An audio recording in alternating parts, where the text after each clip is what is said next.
Hi, I'm Lina. Welcome to Lina's Storybook, where we share the most unforgettable audio novels. Let's get started. I died at 60, a hollow shell of a woman. As I took my last agonizing breath in a sterile hospital room, the man I had loved for a lifetime, my husband, was at the airport, eagerly waiting to welcome the woman he truly loved. As a lingering spirit, I watched my son and my beloved grandson welcome her into my home, replacing my portraits with her presence.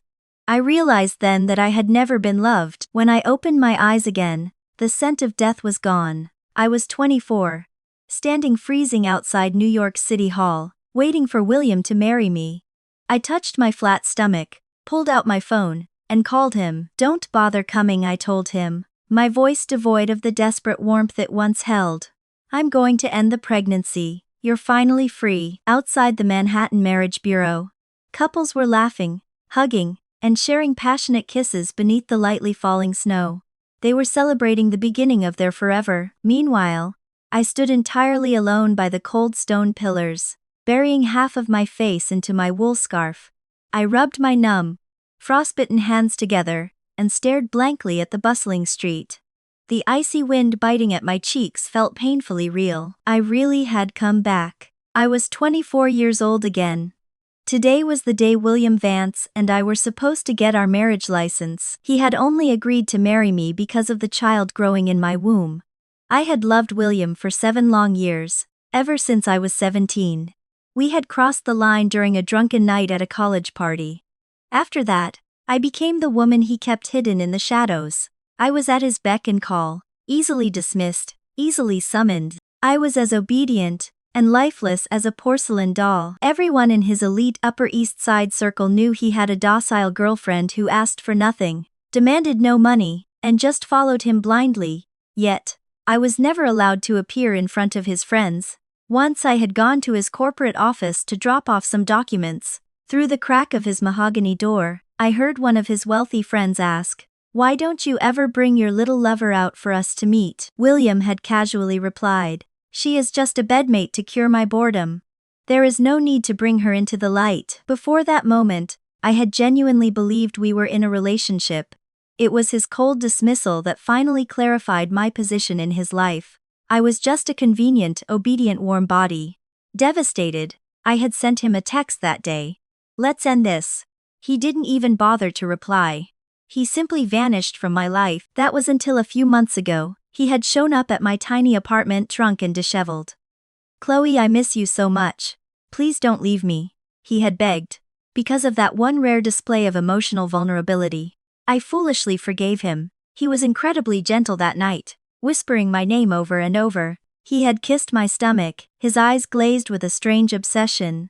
"Chloe, give me a child, please." Because of that night, I fell pregnant. But the moment the test showed positive, he conveniently forgot his own pleas. His attitude reverted to the same cold dismissive arrogance as before. I had originally planned to terminate the pregnancy, but my mother found out and threatened to kill herself if I didn't keep the baby. She dragged me to William's office, screaming in the lobby, "My daughter is carrying your flesh and blood. You have to take responsibility." Her goal was transparent. She wanted me to marry into the Vance family, so she could leech off their immense wealth and claw her way into high society. Coincidentally, William's parents had been pressuring him to settle down and produce an heir. So, he ordered me to keep the baby and agreed to get the marriage license. In my past life I had been overjoyed. Even when he was 4 hours late to City Hall, because he had gone to JFK Airport to pick up Serena Vance, I hadn't been angry. When he finally arrived, I was so frozen I could barely feel my limbs, but I just smiled at him and said, "You're here." He merely nodded. No apologies. No explanations. We signed the papers just like that. Looking back on it now, it was utterly pathetic. Even the child I carried never seemed to like me. His weak, cowardly mother. After my son was born, the Vance family hired a fleet of nannies to raise him, while I was essentially treated as a glorified maid. No one in the Vance family ever accepted me. My son was raised by his grandmother, growing up distant and entirely indifferent to me. Under his grandmother's toxic influence, he actively avoided me. He once told me that a mother like me brought him no value. Grandma said if I get too close to you, she won't love me anymore. He had said. The child I had risked my life to bring into the world never cared about my feelings. To him I was lower than the hired help. Our relationship remained frigid until the day I died. He didn't shed a single tear at my funeral. Since neither my son nor my husband ever loved me, I decided it was time to abandon them both. Pulling my phone from my pocket, I found William's contact and dialed. The first call was instantly declined. The second rang out. The third was declined again. He was always like this. Whenever I needed him, he was invisible. But if he reached out to me, and I didn't reply within seconds, he would fly into a terrifying rage. Checking the time on my watch, I knew exactly where he was. He was at the arrivals terminal, waiting for Serena. For her, he couldn't even spare 10 seconds to answer my call. I typed out a quick text message. "You don't need to come. I'm heading to the hospital now." Barely a minute after the message delivered, my phone buzzed. It was William. "Hello," I answered, my voice steady and unnervingly calm. "Why the hell are you going to the hospital?" he demanded, his tone dripping with ice. "I've contacted a friend. I'm going to end the pregnancy. You don't have to carry this burden anymore. Stop throwing a tantrum, will you?" He snapped impatiently. "Serena is flying back to the States today. For once in your life, be sensible and understand the situation." Having lived with this man for over 3 decades, my temper and my spirit had been entirely ground down. Even hearing him say such callous things didn't stir a single ripple in my heart. I kept my voice perfectly flat. "William, let's end this. I don't love you anymore." Without waiting for his response, I ended the call. The moment I hit the red button, an overwhelming sense of relief washed over me. The heavy snowfall swirled around me, almost as if the heavens were celebrating my liberation. I scrolled through my contacts, found my friend's number, and pressed dial. "Harper, it is Chloe. Can you do me a favor?" Harper Thorne, a brilliant gynecologist at a private Manhattan clinic, didn't pry about the father's identity, and I offered no explanations. After running some preliminary tests, she handed me a clipboard with a slight frown. "Your body is under a lot of stress. It is not suitable to do the procedure today. I've scheduled you for the day after tomorrow, in the afternoon. Make sure you rest." I took the paperwork and nodded gratefully. "Thank you, Harper." As I turned to leave, her professional facade cracked, and she couldn't hold back her curiosity any longer. "It is William Vance's, isn't it?" I paused in the doorway, looking back over my shoulder with a self-deprecating smile. "If even you, someone who hates high society gossip, knows about it, I guess the whole city must know." She looked at me, her eyes softening with pity. "Chloe, do you know what the people in those circles say about you?" I shrugged, pulling my coat tighter around myself. "It doesn't matter. After all, what they're saying is the truth. I was William's mistress." Harper sighed heavily, leaning against her desk. "Is he really worth destroying yourself over?" "No, he is not," I replied, the truth of the words ringing clearly in my own ears. "That is why I regret everything. I'm turning back now. Do you think it is too late?" I looked at Harper, silently praying for her validation, hoping she could lend me some of her fierce independence. She studied me for a long moment before nodding firmly. "You're only 24, Chloe. Your whole life is ahead of you. It is never too late to start over." My nose stung, and tears threatened to spill, but I forced them back with a bright smile. "Thank you." The fact that I had harbored a secret, desperate crush on William Vance for 7 years was common knowledge to almost everyone. Everyone, that is, except William himself. He had always firmly believed that I only stayed with him for his family's money. Yet, he was the one who had initiated this toxic arrangement. I had thought my unrequited love would quietly fade away with time, but 2 years ago, at a university alumni gala, he had actively sought me out. As I tried to awkwardly dodge his gaze, he had cornered me in a dim hallway, gripping my chin. His dark eyes roamed my face, lingering on my lips as he murmured, "You keep stealing glances at me. Do you like me?" My terrified silence had only made him chuckle. A secret crush always puts you in a position of unbearable submission. So, when he leaned in to test the waters with a kiss, I closed my eyes and surrendered. "You're very obedient," he had praised, tracing the bridge of my nose with his thumb. Want to be my woman? He coaxed, his breath hot against my ear. My mind had gone entirely blank, my face burning like a furnace, and I had foolishly nodded. But the very next morning, when we woke up in the hotel room, the look he gave me was one of absolute disgust. It was a night of reckless absurdity, but he had tasted something he liked. Even though he didn't love me, his physical desire for me was undeniable, leading to countless nights of passion, where he would whisper sweet, meaningless words in the heat of the moment. Men are so often loyal to their physical desires while utterly betraying the heart. Even in our past life, during our marriage, he was addicted to my body, but never offered me a shred of genuine affection. His emotional loyalty belonged entirely to his stepsister, Serena Vance. In my previous life, I had loved him too stubbornly. I gave him every piece of myself, forgetting that I was a human being who deserved basic dignity and respect. I had lost my own identity, but now, reborn with the soul of a 60-year-old woman, who had seen the bitter end of that road, I saw through all the illusions. From this moment on, I would be entirely, fiercely loyal to myself. As Harper walked me toward the clinic's main exit, we suddenly froze. Walking through the revolving glass doors was William. By his side, clinging to his arm, was Serena. It made perfect sense now. He must have accompanied her to the hospital straight from the airport. No wonder he had left me waiting in the snow for 4 hours in my past life. They had been here all along. When William saw me, he stopped dead in his tracks.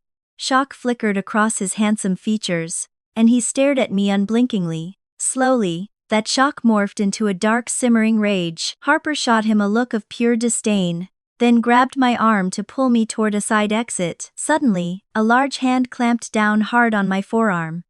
I turned to meet William's stormy, hostile gaze. "What are you doing at a hospital?" he demanded, his voice dropping an octave, practically an interrogation. He still didn't believe the text message I had sent him. I met his gaze dead on and replied calmly, "I already told you over the phone." His eyes immediately dropped to my flat stomach, his brows knitting tightly together.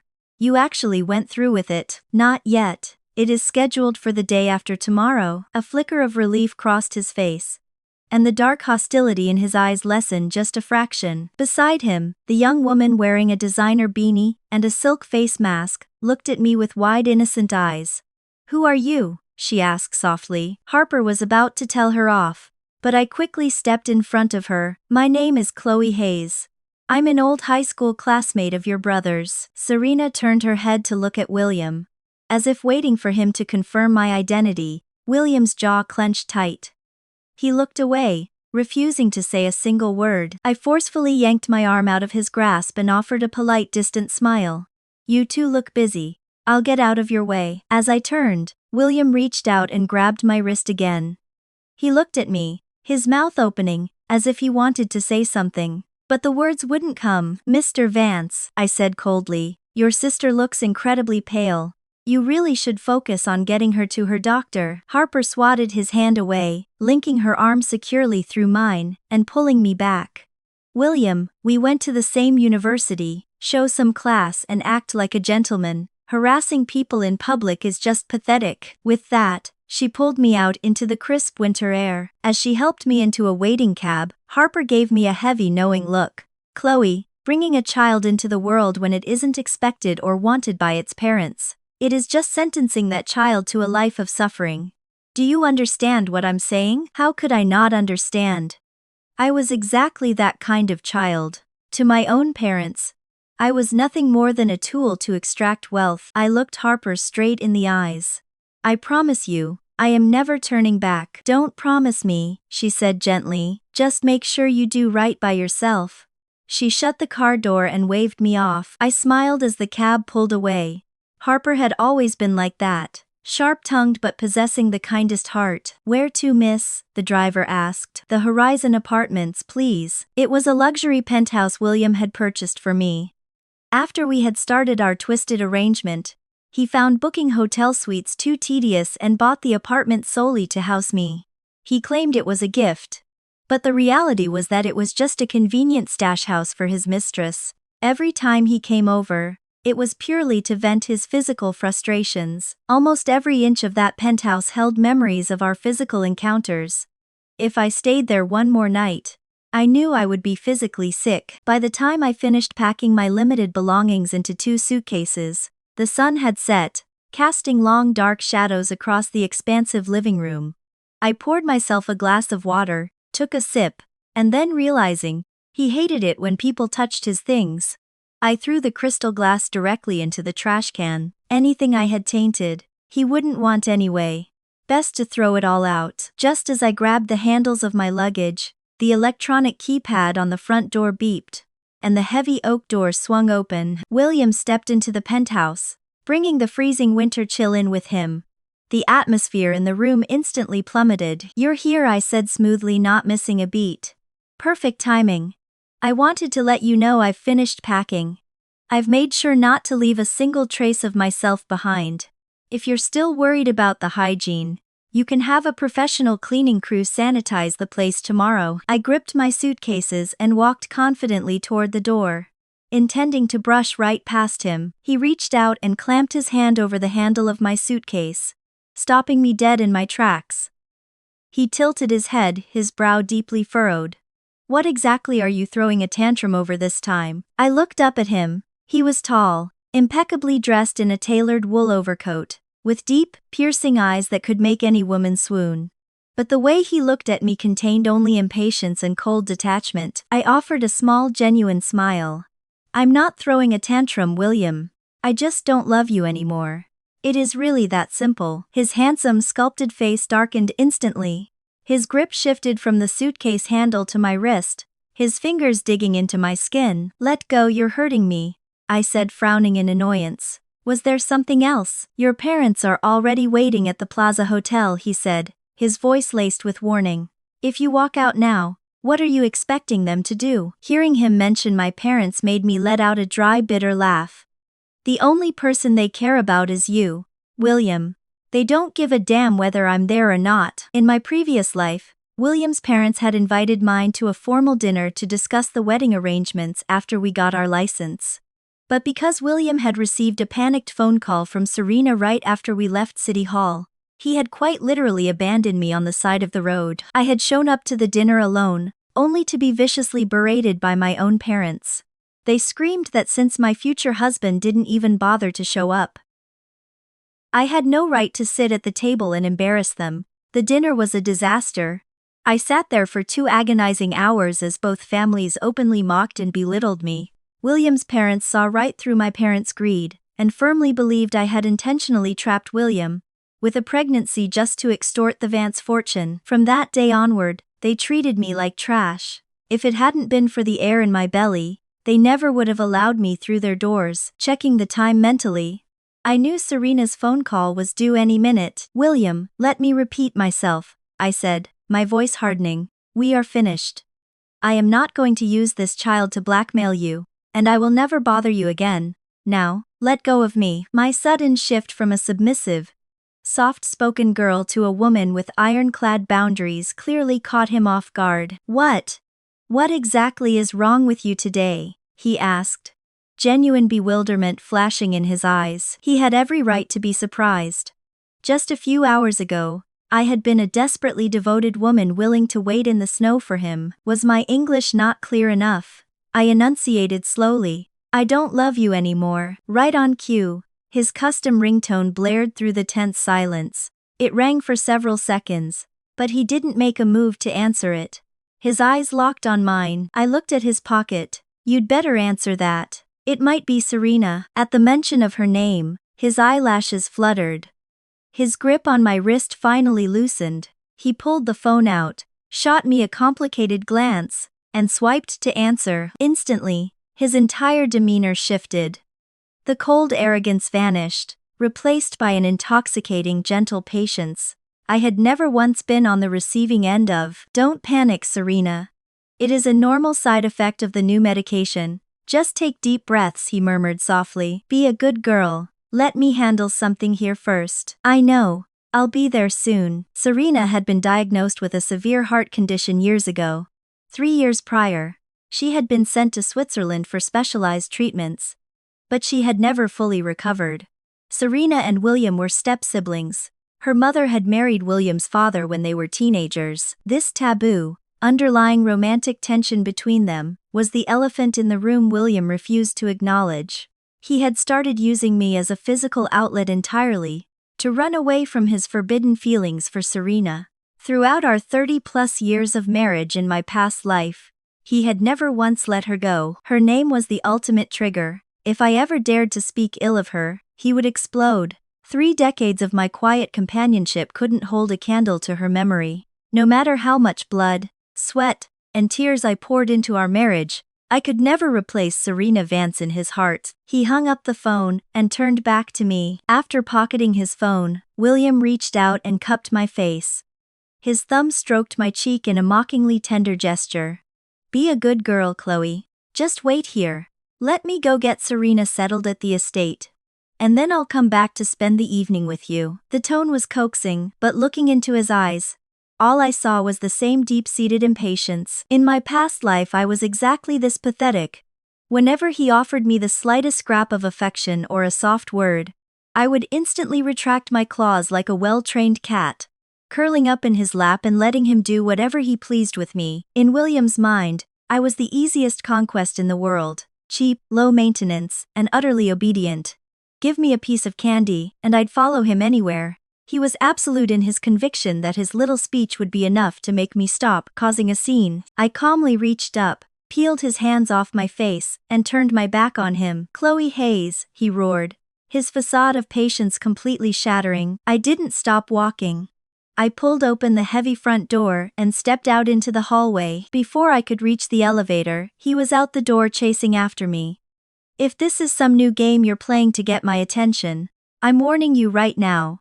If you walk into that elevator today, you are never stepping foot in my house again." He glared at me, a threatening aura radiating from him. He was utterly confident that I would be terrified by the ultimatum, that I would break down crying and compromise just to stay by his side. That was who I used to be. But now, I refused to be threatened by anyone ever again. I turned slowly, meeting his furious gaze with absolute serenity.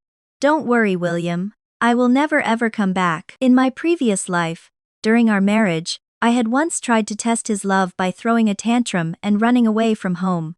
I stayed at a cheap motel for a whole day. He didn't look for me once. When night fell, he finally called and said coldly, "I despise women who don't know their place. If you don't come back right now, don't ever come back." That single phone call broke me. After that, I never dared to show him a shred of anger. I suppressed every negative emotion. He grew entirely accustomed to my docility and my unconditional love, which gave him the green light to abuse my heart without consequence. He knew that no matter how cruelly he treated me, I would never leave, but I had swallowed that bitter poison for 30 years. I was done. My unwavering, icy demeanor finally caused a crack in his arrogant armor. A flicker of genuine panic crossed his eyes. He realized, perhaps for the first time, that I wasn't playing a game. "William," I said, my voice steady and resolute, "I really don't love you anymore." Looking into his complex, shifting eyes, I saw a flash of fear. Without another word, I stepped into the elevator and watched the doors slide shut on his stunned face. Once I left the Horizon Apartments, I checked into a modest boutique hotel downtown. When I first got pregnant, William had demanded I quit my job, claiming his mother wanted me to rest and prepare for motherhood full-time. Now getting my old corporate job back was out of the question. I had carefully saved the monthly allowance William used to transfer me, never spending a dime of it on myself. Now, that money was my emergency fund, but it wouldn't last forever. I needed to find work. Over the next 2 days as I scrambled to look for employment, my phone blew up with calls and angry texts from my parents. They demanded to know why I hadn't shown up to City Hall, and furiously berated me for humiliating them at a Plaza Hotel. Sitting in the lobby of the hospital on the morning of my scheduled procedure, I read a text from my mother. "Once you become Mrs. Vance and give them a grandson, the Vance empire will practically be ours. Don't ruin this for us." They were shamelessly greedy. Disgusted, I went into my settings and permanently blocked every single number associated with my family. I wanted absolutely nothing to do with them. In my past life, I had financially supported them until the day they died.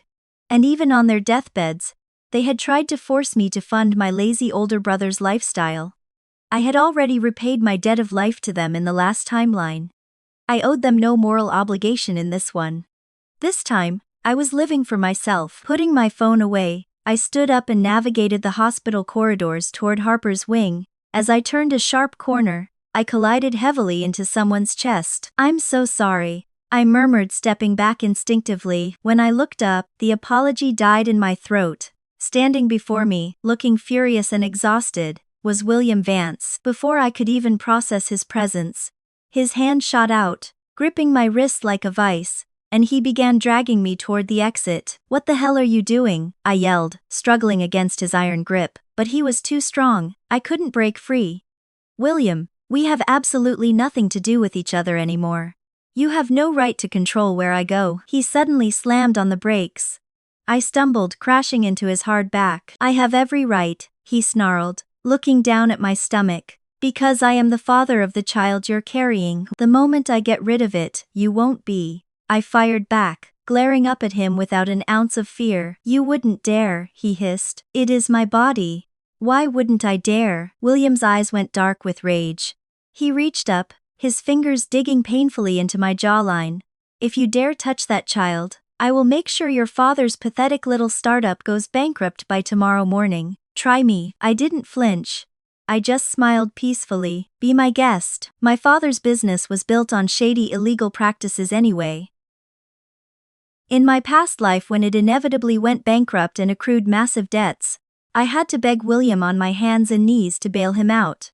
Because of that massive debt, I was never able to hold my head high in the Vance household. If it collapsed now, it would save me the headache of dealing with them later. William stared at me, completely derailed by my apathy. "Chloe, if you're upset about something, use your words. There is no need to resort to these extreme stunts to get my attention. I'm incredibly busy, and I do not have the time to play these childish games with you." Even now, standing in a hospital, he genuinely believed I was just throwing a tantrum for his affection, since my open rebellion wasn't getting through his thick skull. I decided to change tactics.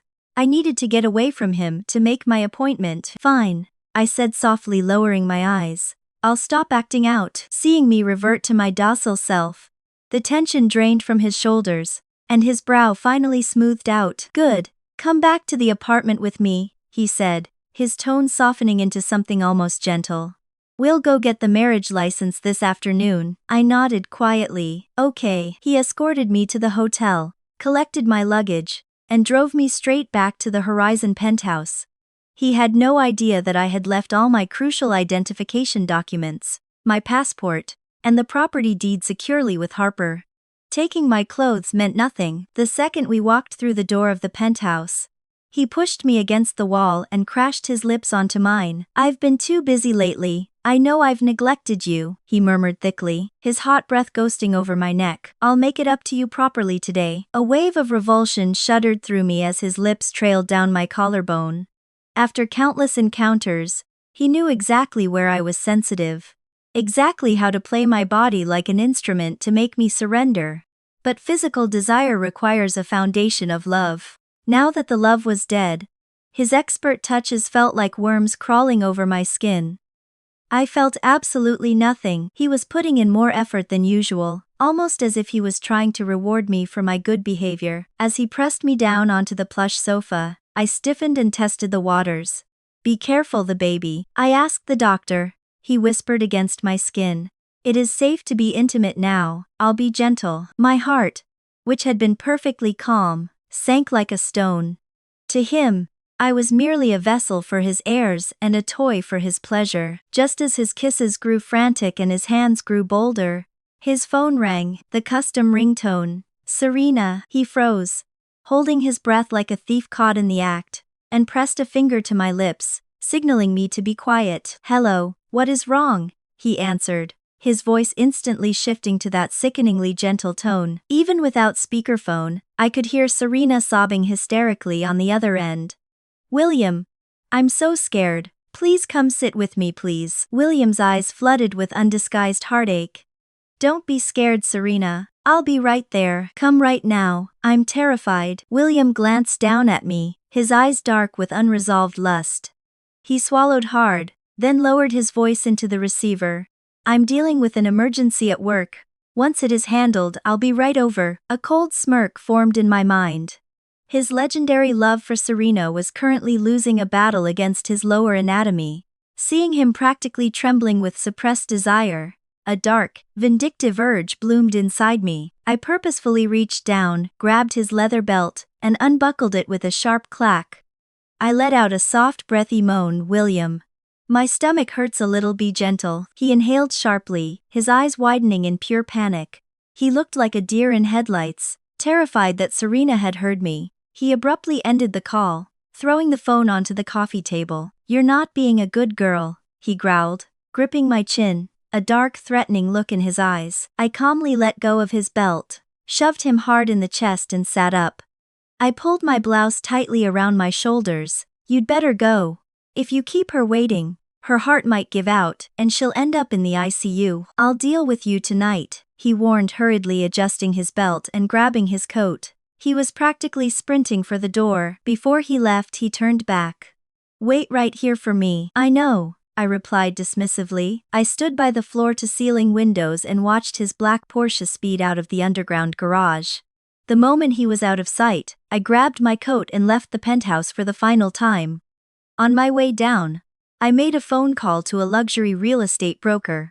I have a penthouse I need to liquidate immediately. If I was leaving, I was taking what was legally mine. He had put the deed in my name. It was the least he owed me for the decades of misery. 2 hours later, I was back at the clinic, sitting outside the operating theater. Harper looked at me seriously. Are you absolutely certain about this? I nodded without a shred of hesitation. Yes, do it. Just as the heavy double doors of the surgical wing began to close behind me, I heard a chaotic commotion down the hall. Through the narrowing gap of the doors, I saw William Vance sprinting down the corridor, his face contorted in absolute terrifying fury. Chloe Hayes, don't you dare, he roared. The doors clicked shut, plunging the room into peaceful silence. When I finally drifted out of the heavy drug-induced slumber, the harsh fluorescent lights of the recovery room greeted me. Harper was sitting by my bed, her arms crossed over her chest. Seeing me open my eyes, she let out an exhausted sigh, followed by an eye roll. William Vance is out of his mind. He was screaming in the hallway, threatening to sue me and revoke my medical license, she scoffed, a bitter laugh escaping her lips. A wave of profound guilt washed over me. My throat was dry as sandpaper, but I forced the words out. I'm so sorry, Harper. I didn't mean to drag you into my mess. Oh, please. This is nothing but a minor inconvenience, she replied, waving her hand dismissively. Her sharp features softened, but her posture remained tense. It is a small world, though. His precious stepsister, Serena, is admitted to the cardiology wing of this exact same hospital. I lowered my gaze, staring at the crisp white hospital blanket. The life that had been growing inside me was gone. It was a heavy, hollow realization, but beneath the physical emptiness was a profound, undeniable sense of liberation. My life, my true life, started in this very moment. It doesn't matter, I murmured softly. I'm leaving right now. After Harper helped me get discharged, we walked side by side down the long, sterile corridor. But fate was cruel. At the end of the hall, standing near the elevator banks, were William and Serena. I averted my eyes, refusing to even acknowledge his existence, and turned to walk toward the opposite stairwell. But Serena, a woman who had never exchanged a single word with me in this life, suddenly called out my name. I stopped and looked back at her, my brows furrowing in confusion. Can I help you? Serena stepped away from William, reaching into her designer handbag. For the past few years I know you've been taking care of my brother. Thank you, she said, her voice breathy and fragile. This is a token of compensation from my parents. She extended a pale hand, offering me a sleek black bank card. There is $500,000 on this card. My parents' wish is that you take this money, find a decent man to marry, and stop clinging to my brother. Serena, shut your mouth, William snapped, his voice freezing the air around us. He grabbed Serena's arm, roughly pulling her behind him, shielding her from me. He stepped forward, his eyes bloodshot and filled with a storm of complex emotions. He stared at my flat stomach, his jaw clenching so hard a muscle twitched in his cheek. His voice was a raw, strained whisper. Did you really hate this child that much? I didn't bother answering his question. I completely ignored his dark, suffocating gaze, looking past his shoulder directly at Serena. I raised my voice so it echoed down the quiet hallway. Please pass on my gratitude to your parents. Tell them I gladly accept their generous gift. From now on, I will keep my eyes wide open and find a man who actually loves me to marry. As I turned on my heel to leave, William lunged forward, his large hand wrapping around my wrist like a steel shackle. Chloe, he choked out, panic bleeding into his anger. If you didn't want this baby, it is fine. We can just have another one. Tears of pure rage pricked the corners of my eyes. With my free hand, I swung back and slapped him across the face as hard as I could. Smack! The sound echoed sharply. William Vance, you are absolutely shameless, I screamed. He gripped my shoulders, his eyes red-rimmed and wild with a desperate, terrifying obsession. He shook me slightly, yelling right back. You said you loved me, so keep loving me. The baby is gone, but we can make another one. I can give you whatever you want. Smack! I raised my hand and slapped him again, silencing his frantic rambling. I looked him dead in the eyes, emphasizing every single syllable. If you didn't hear me clearly the first time, let me spell it out for you. I, Chloe Hayes, do not love you. I will never have a child with you. And if you dare to harass me ever again, I don't mind dragging us both straight to hell. No, you're lying to me. His grip on my shoulders was so painfully tight, I felt my bones might snap under the pressure. Right at that critical moment, Serena gasped and conveniently collapsed onto the floor behind him. Hearing the heavy thud, William snapped out of his trance and immediately let go of me. As he rushed to scoop Serena into his arms, I didn't hesitate. I turned my back on them and walked away. Chloe, don't walk away, he yelled, panic lacing his voice. But Serena's weak fingers clutched at his shirt. William, my chest hurts so much, she cried, caught in an agonizing dilemma. He looked at my retreating back, and then down at the fragile woman in his arms. Just like in my past life, he chose Serena. I wiped away a stray tear, and let out a genuine, breathless laugh. Once we were safely in Harper's car, I buried my face into her shoulder and sobbed uncontrollably. I had finally done it. I had broken the chains of my destiny. I was no longer trapped in the suffocating cage disguised as love. If love only brought me pain, why should I force it? After spending a few days resting and recovering at Harper's apartment, she approached me with a proposition. She had found me a job. He is a senior from my university days, Harper explained, as we sat at her kitchen island, sipping black coffee. His name is Arthur Sterling. He left the medical field a few years ago to take over his family's tech conglomerate. He is incredibly successful, brilliant, and unfortunately, he has twin daughters, and is currently looking for a live-in private dance instructor for them. She pushed a notepad toward me. The salary is $8,000 a month, with full room and board included. You should seriously consider it. My eyes widened in pure delight. Consider it? I don't need to consider it. A job like this is an absolute godsend right now. Thanks to Harper's glowing recommendation, an interview was set up immediately. When we walked into the grand library of the Sterling estate in the Hamptons, I was struck by the elegant, understated luxury of the room. Harper gestured to a tall, strikingly handsome man standing by the fireplace. Chloe, this is my senior Arthur. I stepped forward, extending my hand with a warm professional smile. Mr. Sterling, it is a pleasure. My name is Chloe Hayes, he interjected smoothly, taking my hand in a firm, polite shake before I could finish my sentence. I blinked, momentarily taken aback. I figured Harper must have briefed him on my details beforehand. But beside me, Harper looked just as bewildered. Arthur, how did you already know her full name? She asked, hearing her shock. I turned my gaze back to Arthur, my curiosity piqued. He didn't explain.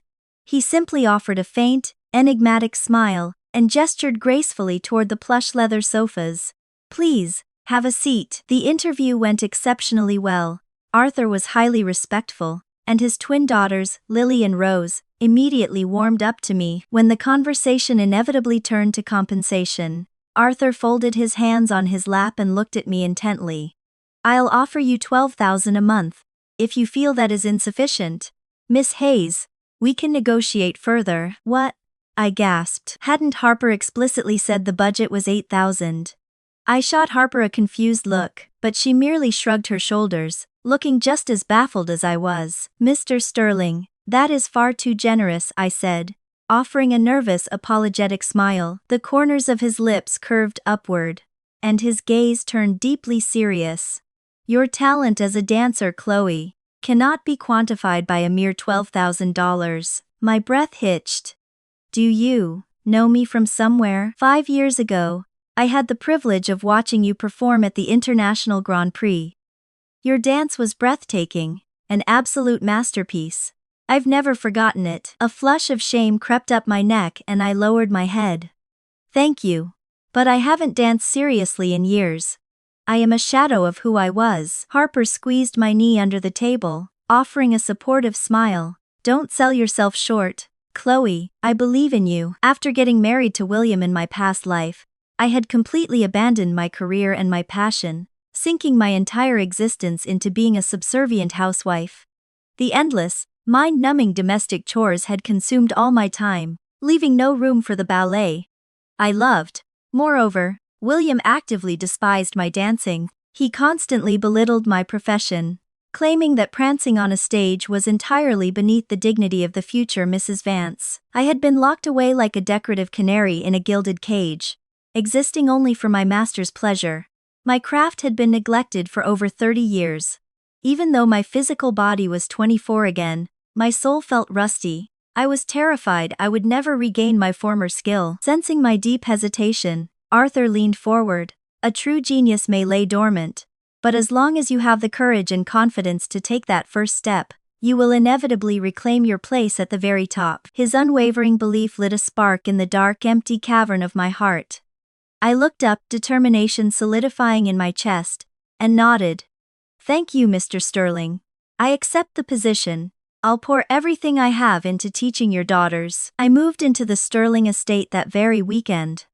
Arthur thoughtfully placed me in a suite directly adjacent to Lily and Rose's bedroom, making it easy for us to interact and bond. "If it isn't too much trouble, could I ask you to help keep an eye on them outside of lessons?" Arthur had asked, rubbing the back of his neck sheepishly. Since the death of their mother, Lily and Rose had grown incredibly withdrawn, refusing to speak to strangers. It was only because of their shared love for ballet that they had opened up to me so quickly. Arthur was drowning in corporate responsibilities and felt immense guilt over his lack of time with them. Considering the incredibly generous salary, I felt obligated to do more. I gladly agreed. "Don't worry, Mr. Sterling. I'll take good care of them." My new routine was grueling but profoundly fulfilling. I spent my days homeschooling the girls, and my nights locked in the estate's private studio, practicing until my feet bled, drilling the basics for 3 hours straight every single night. One afternoon, while I was teaching Lily basic arithmetic, Arthur returned home early. "Chloe, could I ask a massive favor?" he asked, looking somewhat distressed. "Of course, what is it?" "Tomorrow night is the Archangel Children's Foundation Charity Gala. I really want to take the twins to help them socialize, but I'm worried the crowds will overwhelm them. Would you be willing to accompany us? They really only listen to you right now," he said with a helpless chuckle. The Archangel Children's Foundation was a massive philanthropic endeavor, backed by the 4 most powerful conglomerates in New York. One of those founding pillars was the Vance Corporation. If I went, there was a very high probability I would run into William. Just as I opened my mouth to politely decline, my phone buzzed on the table. It was a text from Harper. "There is a major charity gala tomorrow night. Madame Florence DuPont is going to be there. I'll have Arthur secure you an invitation. You have to come. This is your golden opportunity to see her again. Don't let me down." Reading the text, my heart skipped a beat, and my reluctance vanished instantly. I looked up at Arthur, nodding eagerly. "Thank you, Mr. Sterling. I'd love to go." 5 years ago, at the International Grand Prix, Madame Florence DuPont had been the head judge. She had recognized my raw potential and offered to take me to Paris as her personal protégé. But my parents, terrified of losing their primary source of income, had literally stolen my passport and ID, forcing me to ghost the legendary choreographer. I had been too ashamed to ever face her again. After William and I married, Florence actually managed to track me down, offering me one last chance. But William secretly intercepted her, coldly turning her away without ever telling me.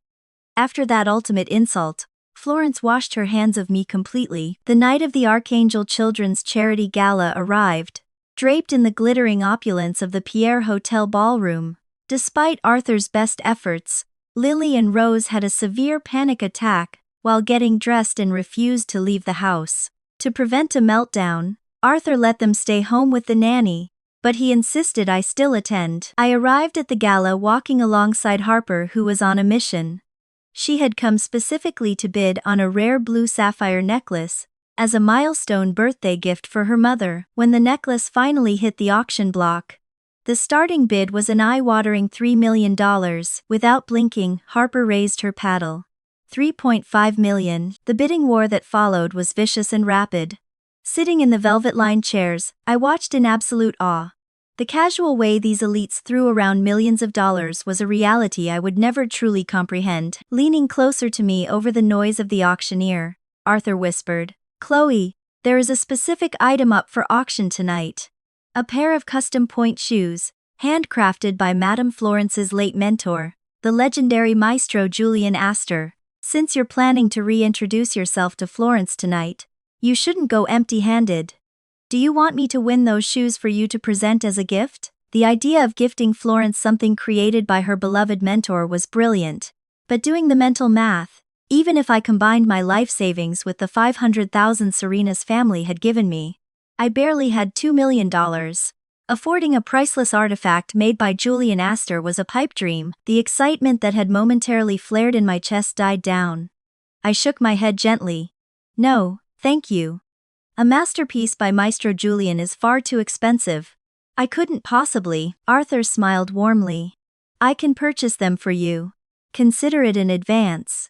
Once you're a world-famous principal dancer making your own fortune, you can pay me back. How does that sound?" My head snapped up, my eyes wide as I met his sincere gaze. The overwhelming gratitude I felt was impossible to put into words. "Thank you, Mr. Sterling," I beamed, instinctively grabbing his forearm in a burst of excitement. "I promise I will work incredibly hard to pay you back." He froze for a fraction of a second, staring down at my hand on his arm, a soft, unreadable expression crossing his face before he offered a gentle smile. Realizing I had crossed a professional boundary, I quickly snatched my hand away, my cheeks flushing hot. I awkwardly turned my head to look at the crowd. As I did, my gaze locked onto a VIP booth situated diagonally across the room. Sitting there shrouded in shadows was William Vance. His eyes were fixed directly on me, burning with a dark, suffocating intensity. William's possessiveness and need for control were borderline psychopathic. He had never allowed me to interact with anyone outside his approved circle, strictly forbidding me from making friends, even female ones. In my past life, shortly after we married, he had forced me to delete every single contact from my phone. I wasn't allowed to attend social gatherings. Once we had gone to a boutique cafe, and I had exchanged a few polite words with a male barista about the coffee blend. William's jealousy had erupted. He dragged me into the cafe's cramped restroom and violently forced himself on me, hissing that he needed to teach me a lesson on how to behave. By the next morning, he had ensured that poor barista was fired and blacklisted from the industry. Under his terrifying, suffocating reign, I was terrified of ruining anyone else's life. I completely isolated myself, cutting ties with the rest of humanity. When I died at 60, there wasn't a single friend at my funeral. He had successfully orchestrated my total alienation from the world. But now, looking at his furious glare, I couldn't even summon the energy to hate him. He was just pathetic.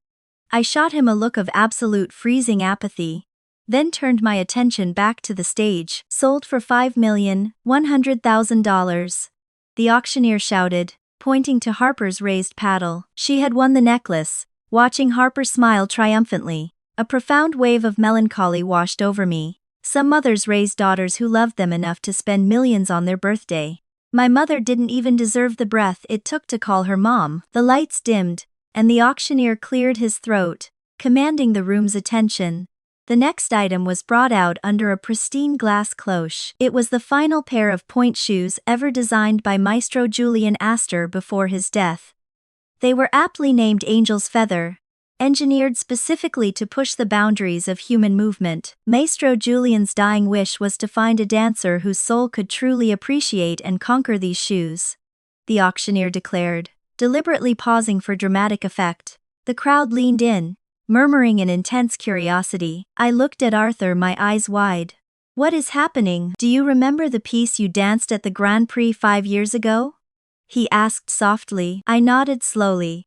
Every step, it is burned into my memory. That choreography was Maestro Julian's magnum opus. Its title is also Angel's Feather, Arthur explained, his eyes gleaming. These shoes are destined to be yours, Chloe. I shook my head, overwhelmed by imposter syndrome. It is a legendary masterpiece. I've only ever managed to scrape the surface of its depth. Stop doubting yourself, Arthur urged, his voice firm and grounding. If Julian Astor were alive to see you perform that piece, he would have wept with pride. My chest flooded with a warmth I hadn't felt in decades. It was an intoxicating feeling to have someone genuinely believe in my art. The auctioneer finally broke the silence.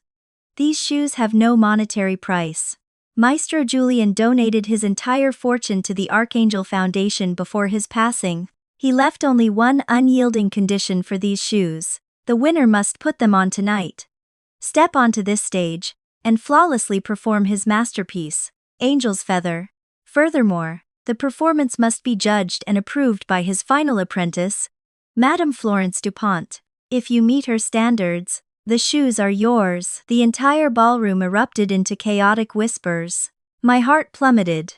I had wanted to win the shoes to give to Florence as an olive branch, but I never expected her to be an active participant in the auction's cruel condition. Seeing my shoulders slump, Arthur leaned in close, his shoulder brushing mine. Don't give up so easily, think about it. If you wear these shoes, dance her beloved mentor's masterpiece, and win her absolute approval, wouldn't that be 1,000,000 times more meaningful than just handing her a box? His words hit me like a bolt of lightning, snapping me out of my despair, and triggering a hidden memory from my past life. Years after my marriage, I had watched a rare television interview with Madame Florence before her passing. She had confessed to the world that despite being Julian Astor's greatest student, she lived with an unbearable guilt. She admitted she was technically flawless, but lacked the necessary soul to truly execute Angel's Feather. Her greatest regret in life was that she had never found a dancer capable of breathing life into her mentor's final piece. When she judged the Grand Prix 5 years ago and watched my performance, she had openly wept. She had come backstage specifically to recruit me, because she saw Julian's vision in my movements. The puzzle pieces snapped together. I turned to Arthur, my eyes blazing with a fierce reborn fire. Thank you, Mr. Sterling. I know exactly what I have to do. For 3 agonizing minutes after the auctioneer laid down the challenge, the opulent ballroom remained dead silent. Not a single socialite, heiress, or professional dancer in the crowd dared to raise their hand. The heavy mahogany doors at the back of the room opened, and Madame Florence Dupont walked in, draped in an elegant black shawl. Her sharp, critical eyes swept over the silent crowd. The anticipation on her face quickly melted into profound disappointment. She shook her head sadly, turned around, and prepared to leave the gala. I couldn't let her walk out that door. I shot up from my velvet seat, my voice echoing clearly through the massive hall. May I try? Madame Florence froze. She turned slowly, her piercing gaze scanning the sea of elite faces until she locked onto mine. Her eyes widened dramatically. She walked down the center aisle, stopping just a few feet away from my table. She studied my face intensely, her brows furrowing as she desperately searched her memory. Wait, Chloe, she murmured, struggling to pull the surname from the depths of her mind. I stepped out into the aisle and bowed deeply, showing my utmost respect. Madame Florence, my name is Chloe Hayes. 5 years ago, I had the supreme honor of receiving your guidance. I have never forgotten it. Seeing you again tonight brings me immense joy. Her face broke into a radiant smile, the years seemingly melting away. Yes, Chloe Hayes, I remember now, she exclaimed. She looked up at the glass cloche holding the shoes, then back to me, her voice softening with regret. 5 years ago, I saw such incredible spirit in you. You carried the exact same fire my mentor had in his youth. It is a tragedy that the stars didn't align for us to become master and apprentice. Tears blurred my vision. I reached out and gently took her weathered hands in mine. Madame, 5 years ago I was young, foolish, and blinded by things that didn't matter. I broke your heart, and I betrayed my own potential. I want to make it right. Will you please give me one more chance? A joyful, resonant laugh escaped her lips. Of course I will. If you can step onto that stage and dance Angel's Feather for me tonight, I will officially take you as my apprentice. Arthur stood up from the table, stepping beside me smoothly. Madam Florence, why don't we take our seats in the front row so Chloe can go prepare? She nodded enthusiastically, her eyes sparkling. I actually had my team bring a custom costume tonight just in case a miracle happened. It is in the VIP dressing rooms backstage. Have the staff take you there to change. Thank you, madam, I whispered, my heart soaring. A staff member escorted me down the dimly lit hallway behind the main stage and unlocked a luxurious private dressing room. The costume, a breathtaking cascade of white tulle and silver embroidery, hung delicately on a mannequin in the corner. I locked the door behind me and let out a deep breath, the adrenaline rushing through my veins. I reached up and slipped my heavy wool coat off my shoulders. Suddenly, a massive, terrifying force collided with my back. 2 ironclad arms wrapped violently around my waist, lifting me off my feet. Before I could even scream, I was thrown forward, crashing hard onto the velvet chaise lounge in the center of the room. A heavy body pinned me down instantly. I scrambled to look up and found myself staring into the deranged, bloodshot eyes of William Vance. What the hell are you doing? I shrieked, struggling fiercely against his crushing weight. His hand shot out, his fingers digging brutally into my jawline, forcing me to look at him. His face was twisted in a grotesque mask of pure unadulterated fury. The second you crawled out of my bed, you latched right onto Arthur Sterling. Tell me, Chloe, is that how it works? As long as a man throws enough money at you, you'll spread your legs for him. He hissed, his breath hot against my face. You're out of your mind. Let me go right now, I yelled, fighting to kick him off me. Let you go? He sneered, a dark, vicious laugh rumbling in his chest. Let you go so you can crawl into Arthur's bed. You really have zero standards, do you? You won't even spare a widower with baggage. My blood boiled with explosive rage. I managed to wrench my right arm free and struck him across the face with everything I had. Crack. William Vance, you need to get this through your thick skull, I spat, my chest heaving. You and I are nothing. Who I sleep with, whose bed I get into, none of it is your goddamn business. If you dare touch me, I swear to God, I will scream until every reporter in this building breaks down that door. I will let the whole world know that the great CEO of Vance Corporation is nothing but a rapist. My threat only served to pour gasoline on the fire. He completely lost whatever shred of sanity he had left. He attacked me like a rabid animal, his hands tearing violently at the fabric of my dress. The more I fought, the more aggressive and deranged he became. Suddenly, a profound exhaustion washed over me. I stopped thrashing. I let my limbs go completely limp against the velvet cushions.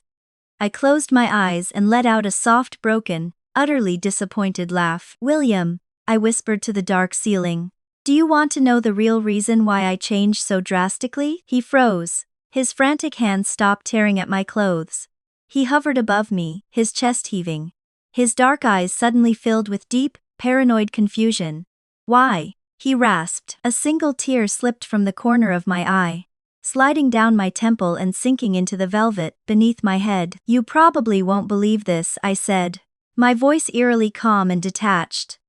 But the truth is, I actually died once. What are you talking about? William breathed, his voice trembling with a mixture of confusion and raw dread. I'm talking about the end of my life, I said, my voice steady, though tears soaked into the velvet beneath me. When I was 60 years old, I lay dying in a sterile hospital room, desperately holding on to my last breath just to see you one final time. But you weren't there. You were at JFK Airport, picking up Serena. I waited for you all night, fighting the monitor's flatline, but I never got to say goodbye. William's face turned ashen. He stared down at me as if I were a ghost. On the 7th day after I died, you finally brought Serena home as your bride, I continued, my voice echoing with a lifetime of hollow grief. Our son, the child I sacrificed my body to give you, took my portraits off the walls and locked them in the basement. He eagerly welcomed his new stepmother, and our grandson, the little boy I practically raised, threw his arms around Serena and called her grandma. He complained to her that I was just a mean old woman who forced him to do his homework. Stop, William whispered, his hands loosening their iron grip on my arms. I lived with you for over 30 years, William. But I wasn't happy for a single second of it. I sobbed, the dam finally breaking. I compromised everything. I endured your coldness, your impatience, acting as nothing more than a glorified maid to serve you. You never once placed me in your heart. When I was young, you only wanted my body. When I grew old and lost my beauty, you wouldn't even look me in the eye. Because I died once, I finally saw the truth, I said, offering a broken, devastating smile. Forcing love only brings pain, so I let go. I don't want to be entangled with you anymore. It is truly meaningless. The arrogance and fury completely drained from his face, replaced by a suffocating, paralyzing terror. He shook his head violently, stumbling back a step. Impossible. How could you possibly know what happened in my dream? I blinked, the tears momentarily stopping. Your dream, the night you went to the clinic to end the pregnancy. I had a nightmare. He stammered, his eyes wide and panicked. Everything you just said, it happened exactly like that in the dream. Every single detail. I let out a dry, humorless chuckle. I have no way of knowing what you dream about. But everything I just told you is what actually happened to me. Whether you believe it or not doesn't matter. The absolute truth is that you never loved me. And now, I don't love you either. No, that is not true, he shouted, dropping to his knees beside the chaise lounge, his hands desperately reaching for mine. You wouldn't stop loving me. In the dream, you loved me for 30 years. You can't just throw that away. Chloe, come back to me. If you come back, we'll get married tomorrow. We'll have another child. We can be a perfect family. His arrogant, commanding tone had deteriorated into pathetic, desperate begging. He looked at me with cautious, agonizing hope, craving the unconditional devotion he had so casually discarded. I looked at him with absolute detachment. William, just like you said, I loved you for 3 decades. But how did you repay me? You never respected me. Even now, you're trying to violently strip away my dream of dancing. I followed you like a pathetic shadow, abandoning my dignity, my freedom, and my art, and all you gave me was trauma.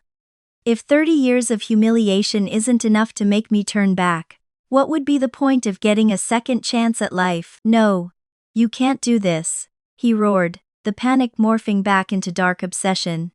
You can't make me fall in love with you, and then abandon me. You can't sentence me to death over a damn dream. It is not fair. Fall in love with me. It was a laughable concept. He wasn't in love with me, he just couldn't handle his obedient pet suddenly breaking her leash. To a man like William, whatever he couldn't control became his deepest obsession.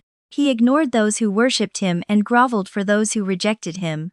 He was truly pathetic. Is what you did to me fair? I snapped back fiercely. Expecting me to sacrifice my life and my dreams for a man who holds another woman in his heart. You are nothing but selfish, William. The silence between us stretched, suffocating and tense. My patience evaporated.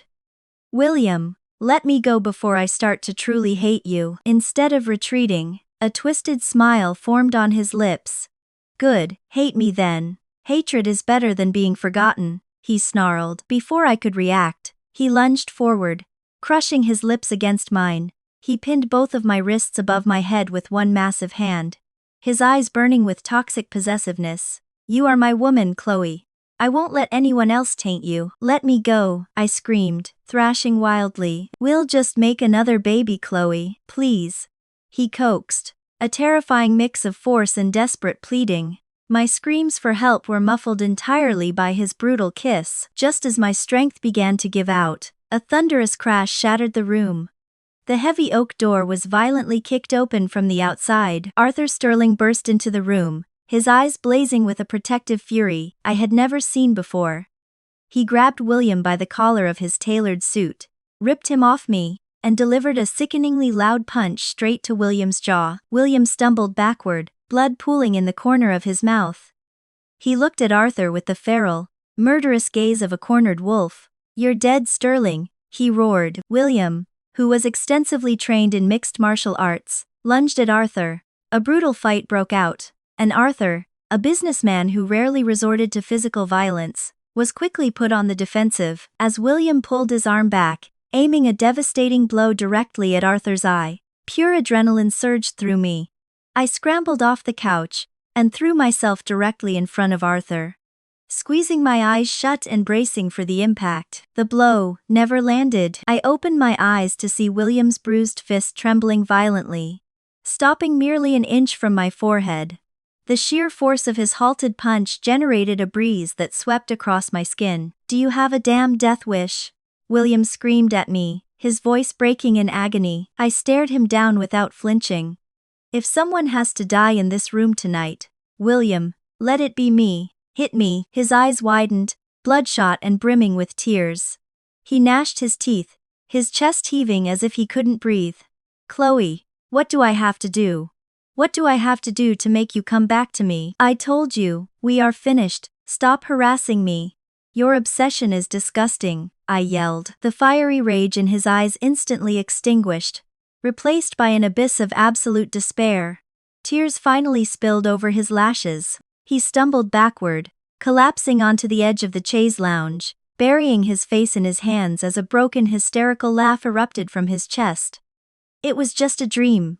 Chloe, it was just a nightmare." Arthur quickly draped my heavy wool coat over my torn dress, his hands gentle and reassuring. "Go change into the performance costume," he urged softly. "I'll keep him here. Do not miss this opportunity, Chloe. It is too important." Harper stepped through the broken doorway, her phone in hand, her expression entirely merciless. "The police are on their way up. William, you can save your pathetic tears and explain your love to the precinct." The flashing red and blue lights of the NYPD cruisers illuminated the grand windows of the Pierre Hotel as officers escorted William Vance out of the building in handcuffs. The elite crowd in the ballroom murmured in shocked, hushed tones. But my mind was entirely detached from the scandal. Standing in front of the vanity mirror in the dressing room, I carefully slipped into the custom white tulle costume Madame Florence had provided.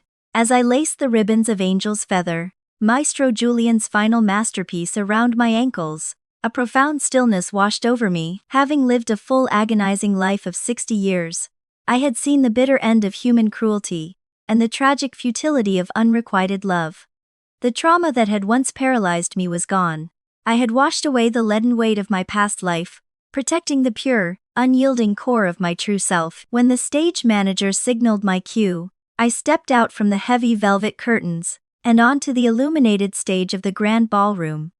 The audience, still buzzing from the drama of William's arrest, fell into a stunned absolute silence. The haunting, melancholic notes of a solo cello began to echo through the hall. I closed my eyes, took a deep breath, and let the music dictate my movements.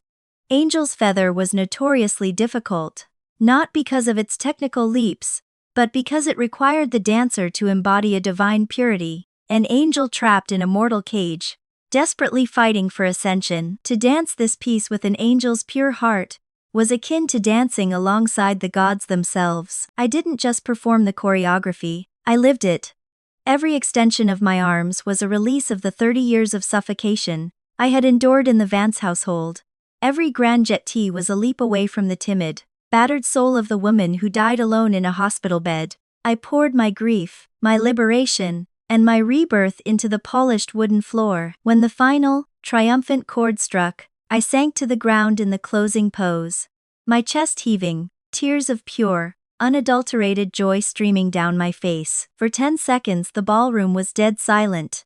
Then the applause erupted. It started as a ripple, and transformed into a roaring, deafening standing ovation. The billionaires, socialites, and critics rose to their feet, completely captivated by the masterpiece. Angel's Feather had just taken New York City by storm. I had succeeded. I looked toward the front row.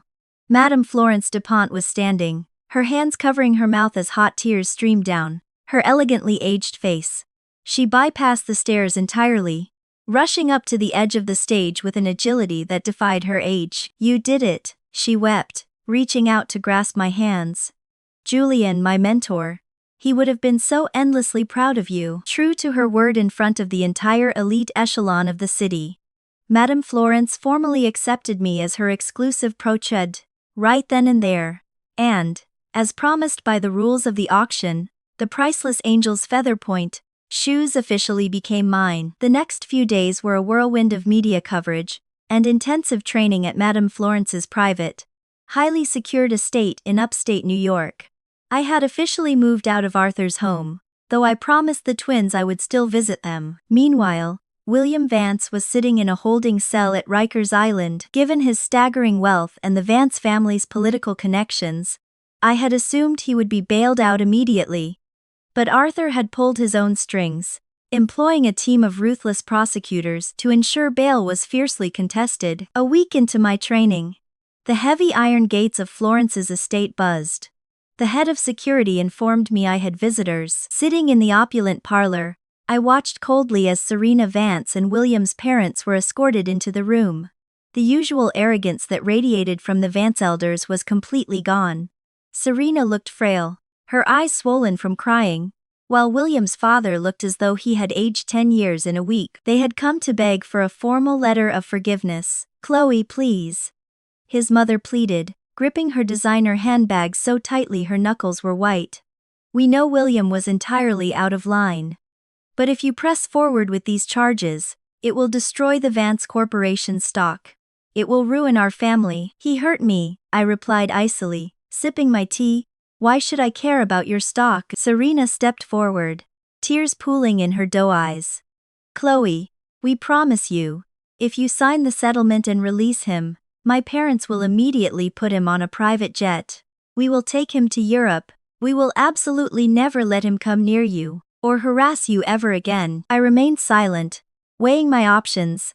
Harper, who had accompanied me to the meeting as my proxy, had already explained the brutal reality of the legal system. If I refused to write the letter of forgiveness, William's elite legal team would easily plea the charges down to attempted assault. For a billionaire, that meant a slap on the wrist, a small fine, and a few weeks of community service. It would have virtually no serious impact on his life. However, if I dragged it through trial and humiliated the Vance family publicly, they would undoubtedly use their billions to retaliate against me, my career, and anyone associated with me, including Harper and Arthur. I looked at the terrified, pathetic faces of the family that had once treated me like garbage. I didn't want vengeance. I just wanted peace. After a long, calculated silence, I nodded. I chose to sign the letter of forgiveness, legally cutting the final thread that bound me to the Vance family. The moment the ink dried on the settlement, the charges were severely downgraded, and William Vance walked out of police custody. I knew he wouldn't accept the terms of his family's agreement, and I was right. Less than 24 hours after his release, he attempted to see me, but I was no longer the isolated, helpless girl living in a penthouse he owned. I was the official apprentice of Madame Florence, living deep within her sprawling fortress, like a state. The property was guarded around the clock by former military security personnel. William couldn't even get within a mile of the front door. He parked his black Porsche at the perimeter gates, day after day, night after night. The security cameras captured him standing in the freezing rain, staring up at the estate like a hollowed-out shell of a man. After several weeks of failing to bypass the guards, the head of security knocked on my studio door. "Miss Hayes, a courier just dropped this off at the front gate. It is marked as highly personal," the guard said, handing me a thick sealed manila envelope. I recognized the sharp, elegant handwriting immediately. It was from William. I walked over to the grand fireplace in the parlor, sitting down on the rug as I unsealed the envelope. Inside was a thick stack of papers. The first was a handwritten letter, The second document looked strangely like a medical file. I unfolded the letter. It was an apology, a desperate rambling confession. Chloe, I know you will likely never read this, but I have to tell you the truth. I had another dream. In this dream, I was driving to the airport to pick up Serena, just like you said. But there was a horrific car accident on the highway. I was trapped in the wreckage for hours. That is why I never received the hospital's frantic calls. That is why I wasn't there when you took your last breath. My heart skipped a beat as I read those words. A car accident. In my past life, I had simply assumed he ignored his phone for Serena. I never knew he had been in a wreck. After you died, everything fell apart, the letter continued. I did marry Serena, just as you predicted. But it was entirely out of profound guilt, not love. Serena waited for me her entire life, remaining unmarried for over 30 years. After you were gone, my father threatened to cut me off if I didn't secure the lineage. I dissolved my legal ties as her stepbrother and married her solely so our son would have a mother figure to care for him. I never touched her. I never loved her. Once my son was old enough to take over the Vance empire, I took your ashes and left. I bought a one-way ticket to Norway. I hiked up the snow-capped mountains you always wanted to see. I laid down in the snow with your urn in my arms.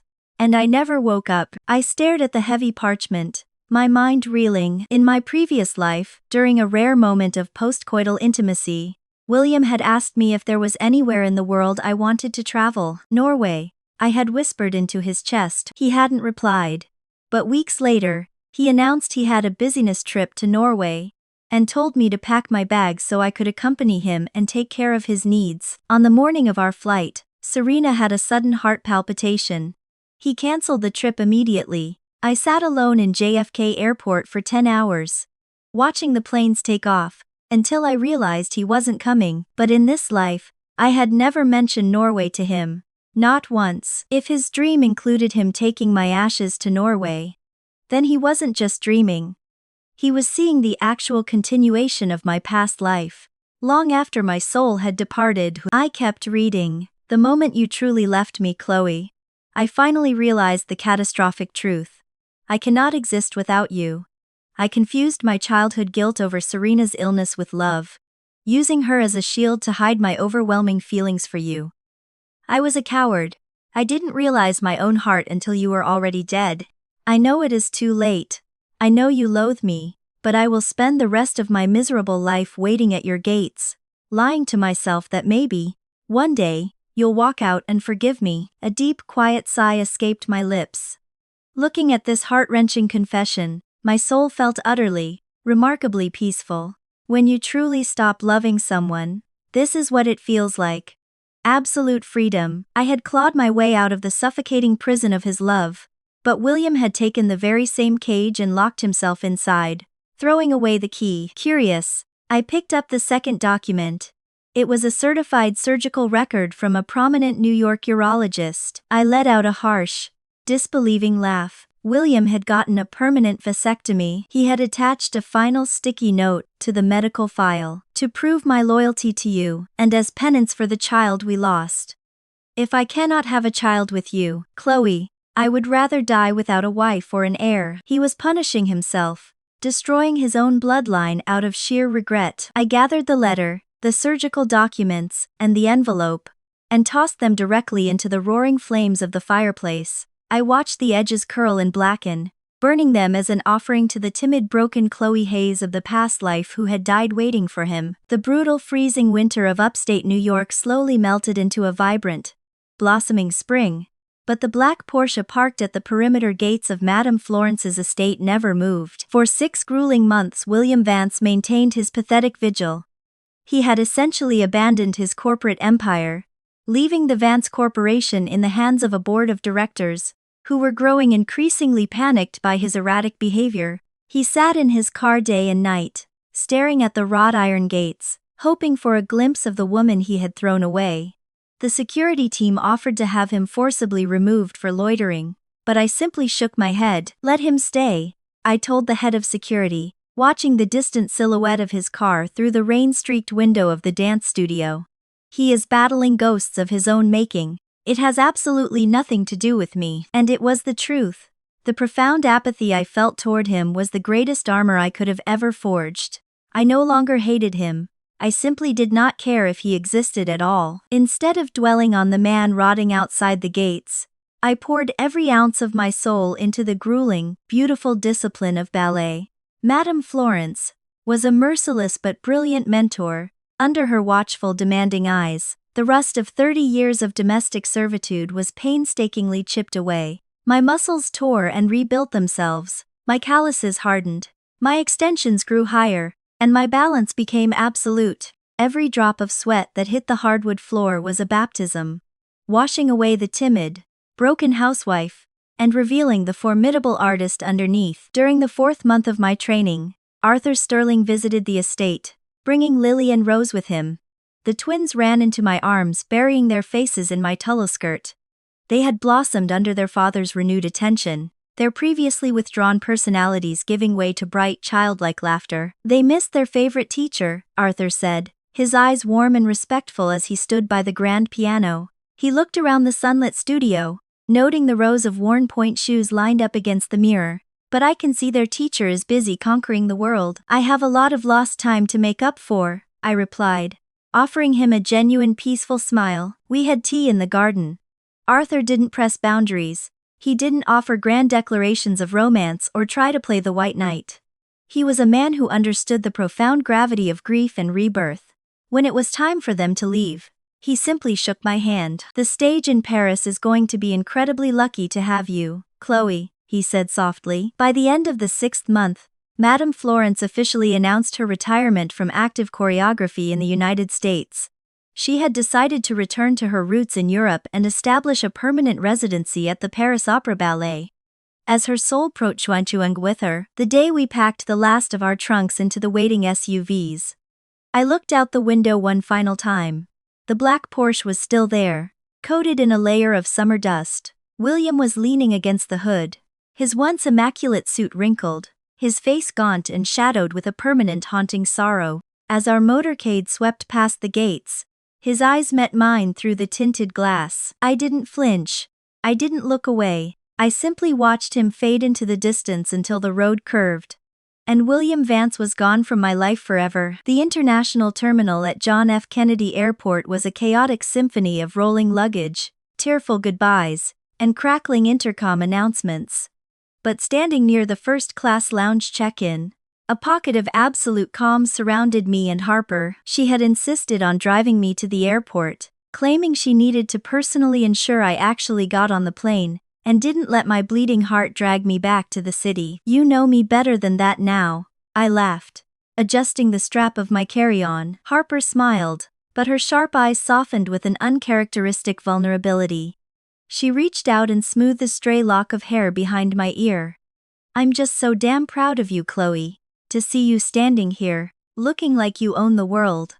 It is a miracle. It wasn't a miracle, I corrected her gently. It was a choice, and I couldn't have made it without you standing by my side when I had absolutely nothing. She waved away the sentimentality, clearing her throat to hide the emotion building in her voice. She looked at me, her expression turning serious and slightly curious. Before you go across the Atlantic and become untouchable, I have to ask, are you really not going to reconsider Arthur Sterling? I chuckled softly, looking down at my boarding pass. It was a question I knew was coming. Arthur was wealthy, handsome, fiercely protective, and deeply respectful. In the eyes of society, he was the ultimate catch, the perfect savior for a woman with a broken past. I looked back up at Harper and shook my head with a peaceful smile. No, I won't reconsider him. Why not? She pressed gently. He looks at you like you hung the moon. Arthur is an incredible father, and he was an incredibly devoted husband, I explained, my voice steady and clear. But his heart still fundamentally belongs to his late wife. What he feels for me is profound sympathy, a shared understanding of pain, and a deep appreciation for my art. But it isn't love. And even if it was, I have absolutely no desire for romance anymore. Harper listened intently, her protective instincts settling down as she heard the conviction in my voice. I've spent an entire lifetime defining my worth by my proximity to a man, I continued, the weight of my past 60-year life echoing in my words. I lost myself completely trying to be a good girlfriend, a good wife, a good mother to a son who didn't want me. I am done living in the shadows of someone else's life. Right now, the only thing I want to do is pour every ounce of my being into my dreams. I want to dance until my legs give out. I want to fight for my own ideals. Harper's eyes welled with tears, but she beamed with fierce pride. Okay, she whispered, her voice cracking slightly. Okay. Then you go out there and you take the world by storm. Take care of yourself, Chloe. I stepped forward and threw my arms around her, holding my fiercely loyal friend tightly. Thank you, Harper, I murmured against her shoulder. For everything. The final boarding call for my flight to Paris echoed through the terminal. I pulled away, offered one last, brilliant smile, and turned toward the boarding gates.